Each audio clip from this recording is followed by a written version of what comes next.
give my microphone to Frederik Gladhorn for Qt Roadmap. Thanks.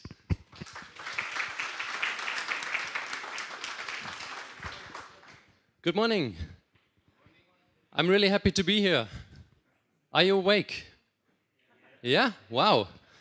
Well, I'm usually a bit late, and to me this is kind of early in the morning, but this morning I woke up full of energy, looking forward to meeting all of you, seeing some old friends, and hopefully making some new ones.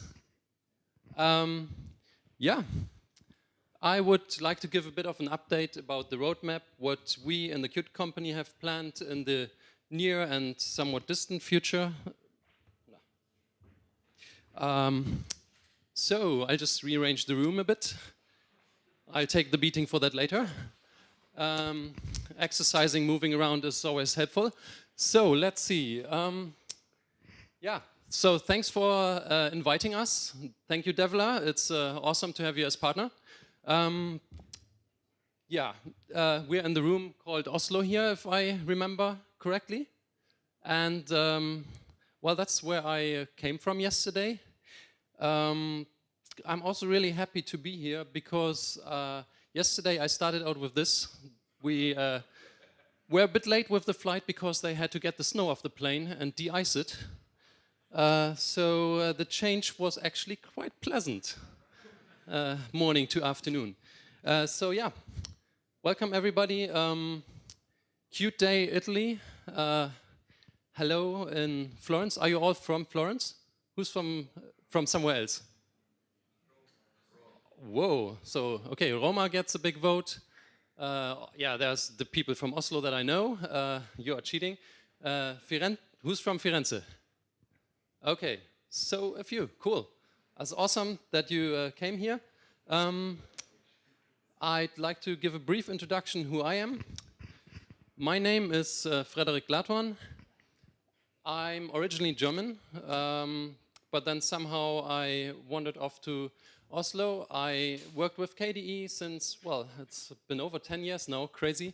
So since 2005 I have been active in the community doing various things and of course enjoyed using Qt since then.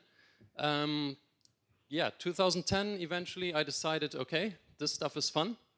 I'll move to Oslo, where it's usually very beautiful, so that with the snow yesterday, well, it happens. Yeah, I have done lots of different things in Qt. I worked on input handling, I maintain accessibility, so I like to make sure that, for example, blind users can use your applications. I think that's important. People with all kinds of abilities should be able to use technology. Technology is an enabler, right? So it's awesome. I also recently played a bit with Qt Speech, which may or may not be released soonish because we want to get it right, and I'm being a bit pedantic. So we'll see. I'll mention that later again. And then I put up Coin. That is actually, my friends at FrogLogic suggested the name. It was a project we developed internally for continuous integration. And they said, you have to call it Coin, since that's the first two letters of each word. So yeah, it just stuck. Right now, I'm leading the Qt Quick team. So I work with the Qt Quick controls a lot. Generally, I do care about Qt Quick, and yeah, that's it. More than enough about me. So, short break. You can sing a song or so. I tie my shoelace.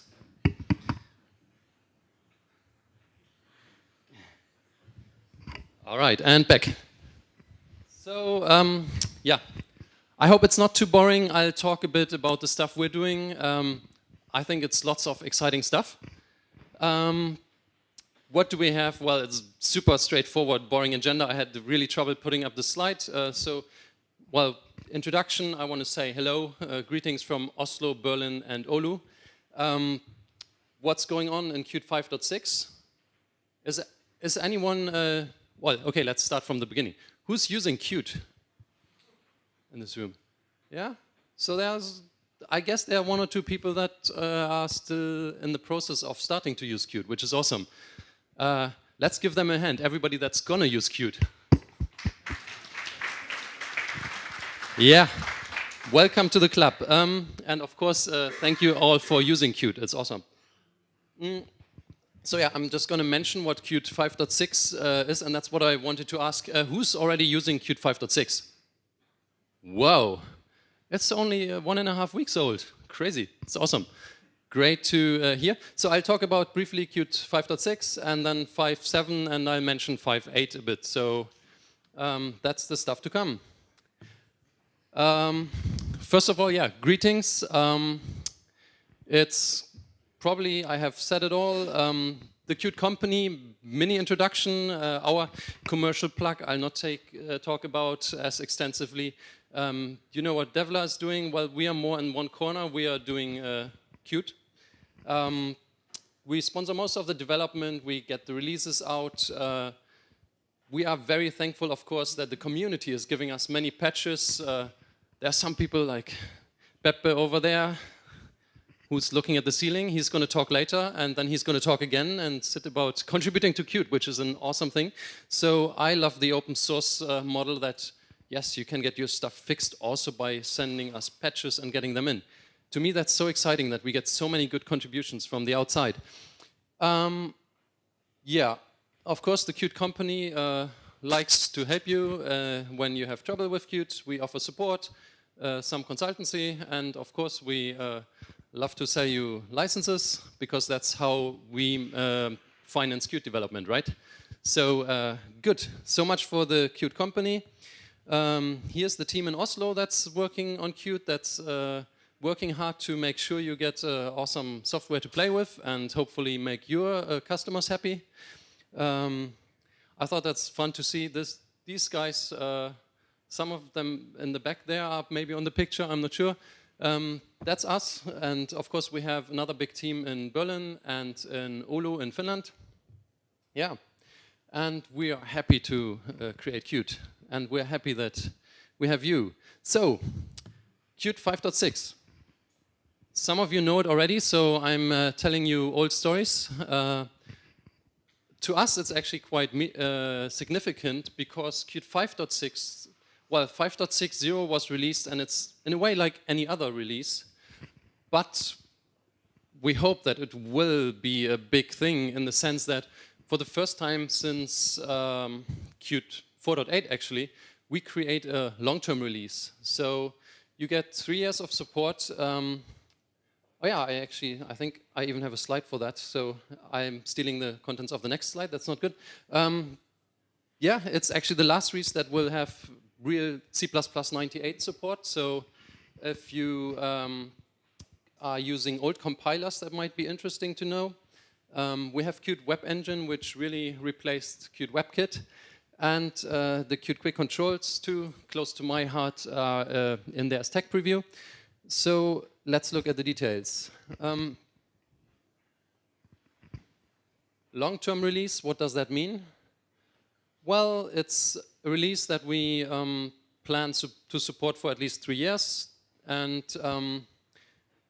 yeah, that doesn't mean that we will now make every patch as a patch for Qt 5.6 because it's supposed to be stable, right? If we put in new features and everything, then we risk that Qt 5.6 becomes unstable. So our goal is to have all the critical fixes that are coming in the next years in Qt 5.6 so that it's a really stable thing that over time evolves into something you can really rely upon. Yeah, so in order to make this possible, we started creating our own continuous integration system because we, in the old machinery, were simply not able to do 2 releases in parallel. We were fighting with our friend Jenkins for quite a while, and at some point we decided to give up and take a new approach, and so that was actually something I worked on with a few others, creating a system that allows us to easily get out several releases in parallel, and now we're cracking out 5.6.1, and right after Qt 5.7 is supposed to see the light of day. Yeah, so we have more releases. That means that you get more regular, smaller updates, and will improve the quality of Qt even more. Yeah. So, what do we have in Qt 5.6? I took out Qt Location here as a special item because my dear colleague Paolo will talk about it. You can even convince him to talk in Italian. My Italian just is not up to the level. So he will talk about it later, so go to his talk. It's hopefully going to be super exciting, especially if you are into mapping and stuff.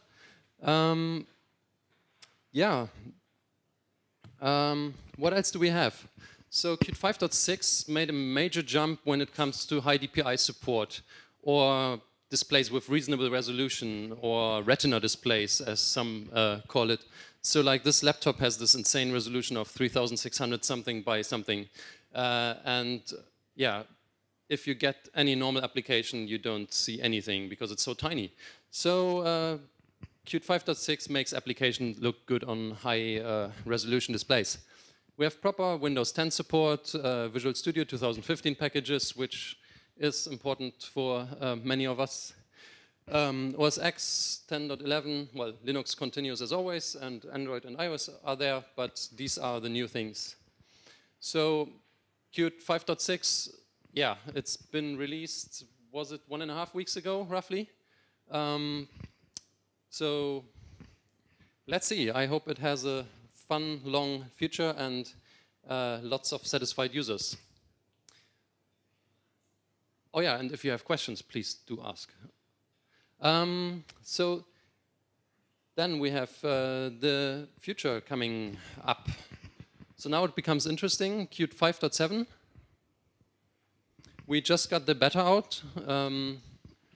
There is a change in licensing, which might be interesting for some of you. I briefly mentioned that. We're looking at modern C++, and there's a lot of new stuff. So let's see. So the beta, of course, we love to hear from you when there's stuff that for some reason didn't go optimal. It does happen that we're sometimes not perfect, so there might be something creeping in. So it's really great if people test it. Yeah. Check that your application still works, and check out cool new features. There's lots of stuff coming up. Before we look at the new features, quickly maybe the license change. So I don't know how many of you are using the open source license. Who's using Qt as an open source thing? That's perfectly fine. I'm too, but I'm also using the commercial version. So if you're using the open source version, you might be interested in this. People that use the commercial version don't care because, well, you get the rights to do with the code whatever, well, pretty much. So with the open source version with Qt 5.7, we move from the LGPL, lesser GPL license 2 to the LGPL 3. And there's one big clause that makes a difference, and that clause is the TiVo clause. So there was a company doing digital video recording systems, and they made a nice embedded device with all the GPL software, and the hacker community was frustrated. They had free software on the device, but they couldn't modify the device. So that's what the LGPL 3 tries to fix. It gives the user more power. It makes sure that if you have a library using LGPL 3 on a device, then as a user you have the right to modify that library. You have to have that right.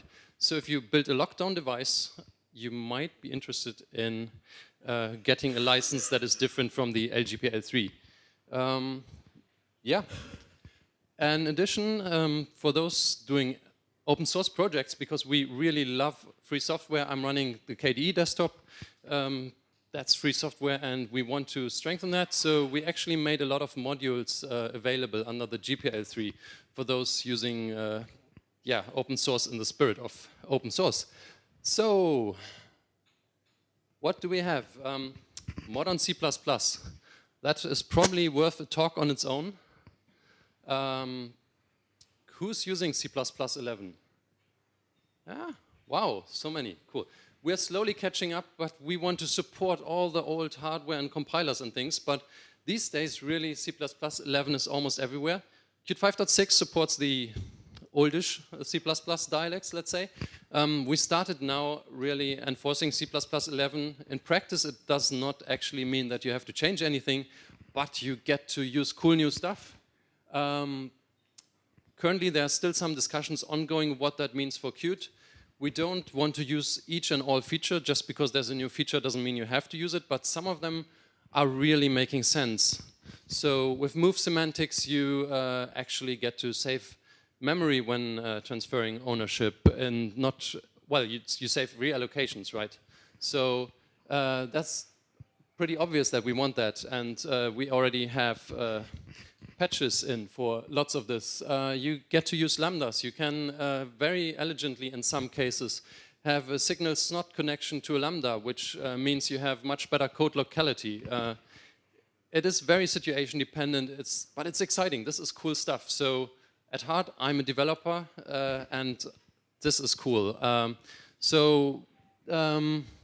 Yeah, initializer lists, null pointer is not such a huge change, but it's nice. Variadic templates, so finally we can give you signals and slots with any number of parameters.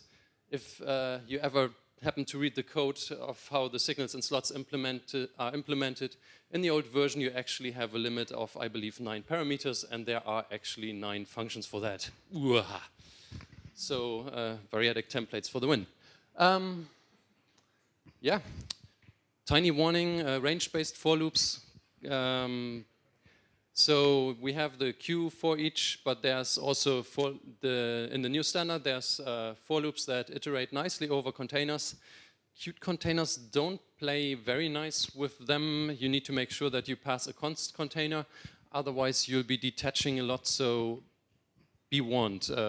So if you use the range-based for, make sure that you don't make lots of copies, because it'll eat your memory, and we don't want that. Yes, so exciting stuff coming there. We also bring some new modules with Qt 5.7. Is anyone in the room doing any embedded devices? Yeah, yeah. Okay, so especially for you guys. We were for a long time struggling, well, not struggling, but we think embedded is really important, and we want to make it possible to have really good user interfaces on embedded devices. And we do think that Qt Quick is the answer. Qt Quick is awesome, but it's sometimes a bit tedious to write everything from scratch again and again. So we want to offer convenience, and we created the Qt Quick controls, which is a module that lets you do buttons and stuff. Sounds trivial, but at some point when you notice your button implementation is just over 200 lines and you still have a bug in there, it's just tedious. So there needs to be a convenience layer. Qt Quick is very on a primitive level, right? You do rectangles and pictures, images and stuff. And it's, so how do we make this nice and convenient, and especially when you start implementing more complex elements. If you want to write a slider in Qt Quick, it's actually not trivial to get it right so that it works nice with mouse and keyboard and all of that stuff. So, well, we want to provide convenience, and the old controls were actually a bit memory hungry, so they were not very good for use on embedded devices. So we took a good look and we developed a completely new module. Sadly, we didn't manage to make it really compatible with the old one because we wanted to actually do things right. So this is really lightweight, the Qt Quick Controls 2. We have at the moment 2 styles out of the box. That's this material design, which is what Google uses on their websites and on Android. And there's universal design, which is Microsoft's design language. That's Windows 10 on the phone and on the desktop. And the nice thing is actually, this module is actually a set of templates, which, so it's a C++ library that makes it very easy. So I can create a slider that looks the way I want my company look and feel to be like, and I just supply basically the graphics of how it should look like, and everything else is done for me, so I don't have to care about the keyboard and the mouse and all of the tedious bits. So in this approach, it's very easy to implement your own style, so I think it's a really great addition. It's in 5.6 as tech preview, but now it's kind of becoming real. So, yeah. What else do we have? Also for, I can't look at the screen and not covered. So for the people that do devices, home automation is a exciting thing. In the hotel this morning I got majorly confused. I have a nice panel there with 6 buttons for the lights in the room. And all the buttons glow and do stuff, and I didn't know which button controls which lamp.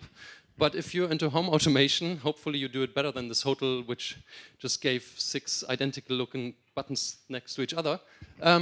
Serial bus, there's all kinds of buses in there that are used in home automation and in automotive and so on, so that might be interesting to look at. We're gonna have SCXML, beautiful name. Does anyone know what it stands for as a newcomer? Okay, let's see if I remember. I think it's state chart XML, which is a standard which lets you do state machines in XML, and there's some industries really love state machines. So if you happen to deal with those, when they tell you they're in love with state machines, you can say, okay, we have an answer for that. So there's going to be a small graphical editor for state machines, and there is of course the state machine itself. We already have a small state machine framework in Qt, but this is implementing the proper standard and everything that's around it. That is right now a tech preview in 5.7 and will probably be then part of Qt 5.8 for real. Yeah, the Wayland compositor. I'll talk a bit more about the Wayland compositor later, actually. It fits better in the context of 5.8. Yeah, then as said, the open source version is growing. So we get some stuff under GPL3, which is Qt charts, data visualization, purchasing the virtual keyboard, and all of these are already available if you have a commercial Qt license, but open source users can now play around with them. For example, the virtual keyboard has been used on one of those experimental Linux desktops, and I think that's really exciting to see. Yeah, what else is there? The Qt 2D renderer. Does anyone know what that is? 2D renderer is this really obscure name, I think. It's one of those products that's really more hidden, and it's, I think, probably nice if you don't have to deal with it too much. And that is, well, when you have a system that doesn't really have a proper GPU, or your system for some reason has non-working OpenGL drivers, then this is an alternative. It's using a raster-based painting approach. So you can use the 2D renderer to draw your Qt Quick application without having OpenGL working, which is really nice. And yeah, we have just now, we're getting partial updates to work with that, because initially, since Qt Quick thinks it has OpenGL, it's just going to do a full upgrade because that's how modern graphics work.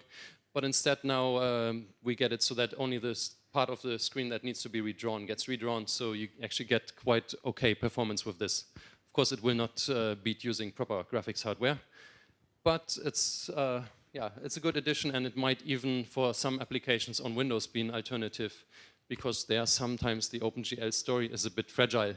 I'll talk about that more in a sec. Yeah, and Qt Creator will be GPL3, and the Qt Web Engine is still under LGPL2. That's unchanged. So much for that.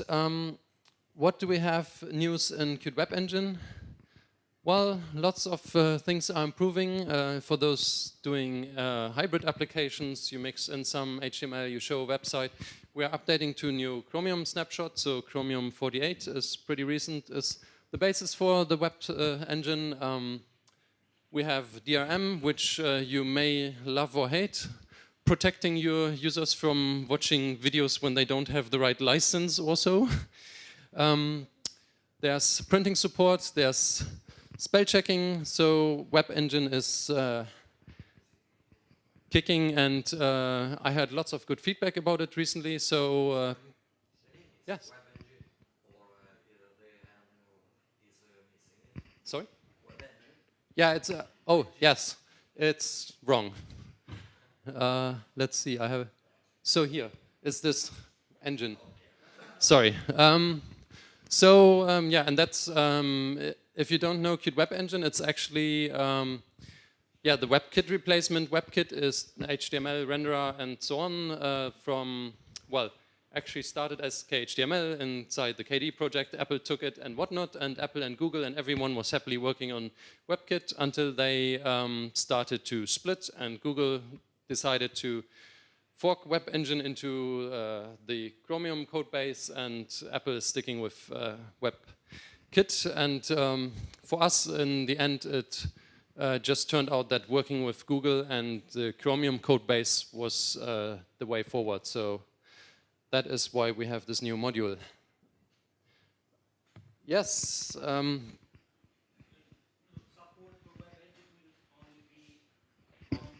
One second. Web Engine support continues to be only for desktop platforms, right? That is correct. So Web Engine is a big, complex beast, and well, so on iOS, it's actually impossible to support any web rendering technology because Apple simply says we don't allow you to. And on Android devices, actually, we don't think it's really worth it because you have exactly or almost the same already available as the Android Chromium, which is the same code base. It would be really nice to have Web Engine, but there are no efforts going on in that direction because it would just make applications quite a bit bigger, and this is more in the, so from our point of view, this is more relevant in embedded. It's now strategic for you, let's say. Yes, it's, okay. And so the strategy or the assumption for us on the mobile platforms is that we have yet another module which is tiny. It's called Qt Web View, and that lets you easily show web contents and interact with that. Yeah, no, of course, it depends on the implementation. So sometimes, especially graphic glitches and things like that, if you have different implementations, you have to cater for those, as you know. No? Yes. Just yes. It would technically be possible, but we are not actively working on it because we think there's not such a big demand for it.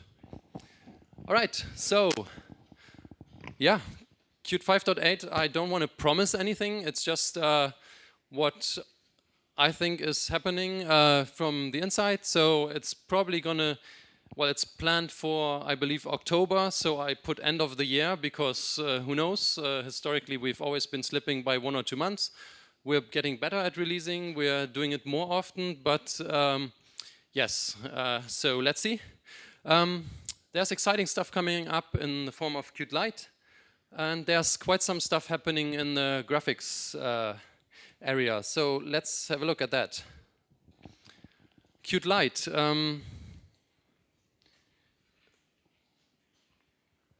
Sorry. So Qt is actually lovely, but sometimes it could be on a diet. So we do light products nowadays. We want to enable people to run with more minimal hardware. So what we basically do is we improve our configuration system. So when you build Qt, you have configure, and you can choose which parts get built or don't get built. And we want to make it very convenient for everyone to choose, okay, I have this requirement, I want a minimal build of Qt. So we make it much easier to do more fine-grained selection of which parts of Qt you have. We also try to generally bring down memory and library size, and yeah, maybe we'll soon be on watches or all kinds of low-end hardware. The assumption is that you have a single screen and want to have a nice interface on that with pretty minimal hardware. There are quite some people excited about this. In general, it benefits all of Qt by making it slim down. Not all of the changes will necessarily be in in the mainstream Qt, let's say, but a lot of the work is generally good for Qt. Yeah, and of course you get the Qt APIs, but we will not be binary compatible. But if you target a completely new device, that's probably not a problem anyway. So we're almost out of time. Last big thing that is going on is actually graphics. There's lots of cool stuff happening. So we have Wayland as the big thing going on. So Wayland is supported with Qt for a long time. Qt applications run in Wayland environments. But sometimes when you build the full stack, when you do everything, then you might want to also be in control of the, what do you call that, the environment. That's the window manager and the compositor. So we have the Wayland compositor module that's becoming real. And this enables you to do multiprocessing on embedded hardware, and that's of course a big thing. You want proper separation. If you have a car and you want to run applications on it, you don't want the music application to crash the navigation. So we think Wayland there is really important, and yeah, it's coming. It's currently a tech preview, and there were lots of changes from the old module that existed, and it needed a lot of streamlining, but it's yeah, it's getting real. I see Pepe is nodding. Talk to Giuseppe if you want details. Okay, or do talk to me. I'm happy to talk after this anyway. And then next generation graphics APIs. So there's lots of excitement in the programming community about all the stuff that's out there. There's Vulkan. Well, DirectX is not exactly new, but it's of course the big important thing. And then there's Metal, where Apple does its own thing once again. So yeah, we want to play with modern graphics APIs. I don't think there will be anything really finished in Qt 5.8, but we are doing a lot of research now to see how can we integrate these graphics frameworks with Qt. Can we base Qt Quick on top of those?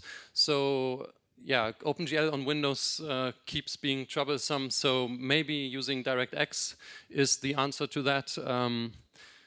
Vulkan might provide some benefits, even though for the time being we don't think it will completely replace OpenGL. OpenGL still offers a lot of convenience, but of course we want to enable you to integrate with these frameworks. If you really need the fine-grained control, if you need to be in charge of all the rendering, then this is going to be the stuff you're looking forward to check out, to talk to the guys. There's lots of exciting stuff happening. Last small bits in the Qt Quick area, we're looking at changing the input handling or augmenting it.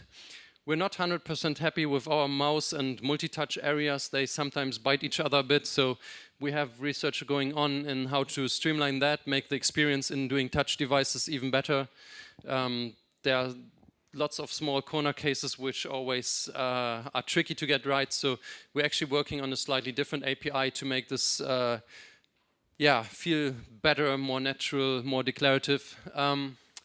The QML compiler will become part of Qt declarative, so the module giving you the QML engine in Qt 5.8, so that's cool stuff.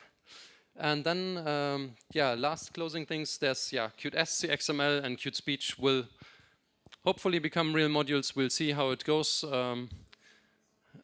SC XML, the state chart stuff, yes. And that was the overview of what's in the pipeline for Qt in the, well, not actually so distant future, over the next year or so. Yeah, I'm looking forward to seeing all this happen. It's going to be a lot of fun and a lot of work. And with that, thanks for being here. Thank you. Thanks. Are there any questions? In the last years, Qt is performing a continuous improvement and evolution about Qt Quick. What is the roadmap for Qt Widget? For Qt Widget, the roadmap is relatively simple at the moment. One thing I didn't mention so much is that we're constantly fixing bugs all over the place. For Qt Widgets, we don't expect revolutionary changes. The things that are actually planned is to make it play really nice with Windows 10 is one of those things. We're looking at the constant small UI changes in OS X, so we're keeping up somewhat with the latest changes in OS X. We're not planning big changes in the Qt widget module, but it's certainly also not going away. And right now we have on the table actually a big round of bug fixing, because for a while it was less active, but we clearly see that it needs a bit of love in the bug fixing area. Yes? Hi. So actually, I find the Qt Lite thing very, very interesting for low power device. Just out of curiosity, so how is it different from the QConfig thing that existed in Qt 4, and which license will be available under? So yes, Qt Lite, the configuration. So the big problem with the Qt 4 system, which is still in Qt 5, I don't know if you know it, it's you can, when you build Qt yourself, you have configure and you can pass it no this, no that, so no clipboard and no item views and no, there's a long list. The problem is we keep breaking those features because it's done by if devs, and it's actually really tricky. So we're now creating a system that makes the configure app or the configure shell script, we are making those tiny so they almost do nothing, and we're going to have a proper app that lets you select stuff more sensibly, and we are going to test that these configurations work better together. So we will have some supported minimal configurations, and in addition to that we are actually looking at doing certain cleanups. For example, when we open the OpenGL libraries, we do a lot of shuffling around of function pointers and so on, because all that stuff is non-trivial, and we have one patch that cleans up this mess and takes off 180K of the Qt base library, for example. So we're trying to find places where we can really get the size down in a more conscious effort. When it comes for licensing, the code will be in the open source modules. I don't think there will be any particular special licensing, so it's going to be LGPL 3. I hope I'm not telling anything wrong. I'm fairly convinced. I can double check. And of course, commercially available, as you would expect. Yes, do we?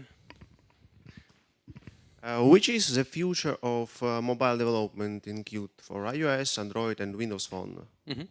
Oh yeah, I didn't mention Windows Phone. So there's actually Windows Phone is being worked on quite a bit since we have been lagging behind. In general, we think the mobile ports are very important, and that they, when you have a big code base, some desktop app, some embedded app, you also want to connect to mobile devices. You want to run your application there.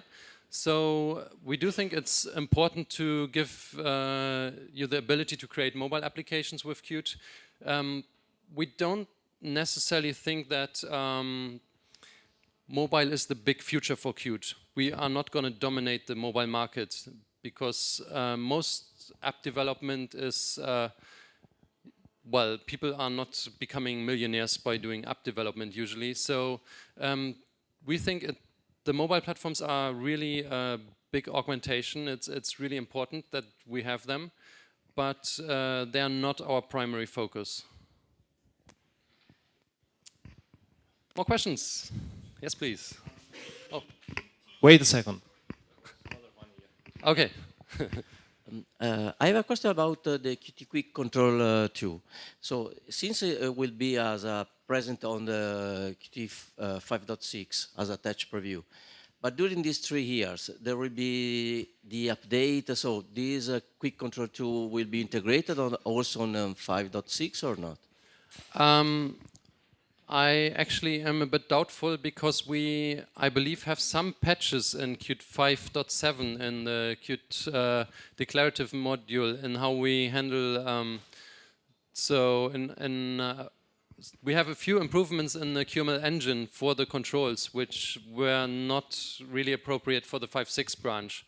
So they will be around, but they will be a tech preview with this different import. So the new controls are really more aimed at the 5.7 branch. So it might happen, but I am slightly pessimistic that we manage to update them as much on the 5.6 branch. The Qt SQL module is considered legacy since probably Qt4, Qt3. Is there any plan to add a no SQL module into Qt? I don't believe we have anything officially on the roadmap. We have talked a bit, there's all the different things, MongoDB and, well, tons of them actually. No, we don't have anything, but let's talk after this talk. I'm very curious what kind of use cases you have. I'm very happy about feedback, what we should be doing, and yeah, we have discussed it a bit. It is one of the things where I believe we should be looking, yes. Okay, we don't have time for more questions, sadly, but thanks, Frederik. Thanks for having me.